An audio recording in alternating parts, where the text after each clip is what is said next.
করলা একটু লুচি মুখে দিয়ে জল খাও। কেন কিছু না খেলে কি জল দেয়া যায় না? প্রশ্ন কইরো না, উত্তর দিতে পারুম না। আচ্ছা মুশকিল তো, জল তেষ্টায় যে আমি মারা যাব। লুচি কয়খান হইলি তো জল খাইতে পারবা, কিন্তু লুচি হতে হতে আমি যে শেষ হয়ে যাব। এত সহজে শেষ হইতে পারা তো ভগবানের আশীর্বাদ। ও ও এখন রসিকতা, ঠিক আছে। আমি ওই মোড়ের দোকান থেকে জল খেয়ে আসছি। না, এইখানে জল খাইবা, বসো। না বসবো না। বসবা না? না না না। আল্লাহ বদ্ধ বসবা, জল না খাইয়ে উঠলে ঠ্যাং খোড়া কইরা দিন।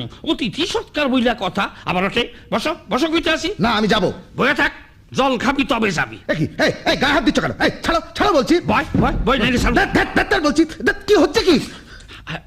এ কি জামাটা ছিঁড়ে দিলে? প্রশ্ন করবি না, জামা ছিড়ছি, কাপড় ছিলুম, তোর যা আছে সব ছিলুম, তবু জল না খাইয়া যাইতে দেবো না। বয় না বসবো না। বয় কইতে আসি। না না। আচ্ছা তুই আমার জামা সেট গঞ্জি সেট, তবু জল না খেয়ে যাইতে পারবি না। রানু রানু ওই দেখো জায়গা জায়গা। এই এই কি হচ্ছে কি? আরে ছাড়ো বলছি, ছাড়ো বলছি। এই এই কি হচ্ছে? না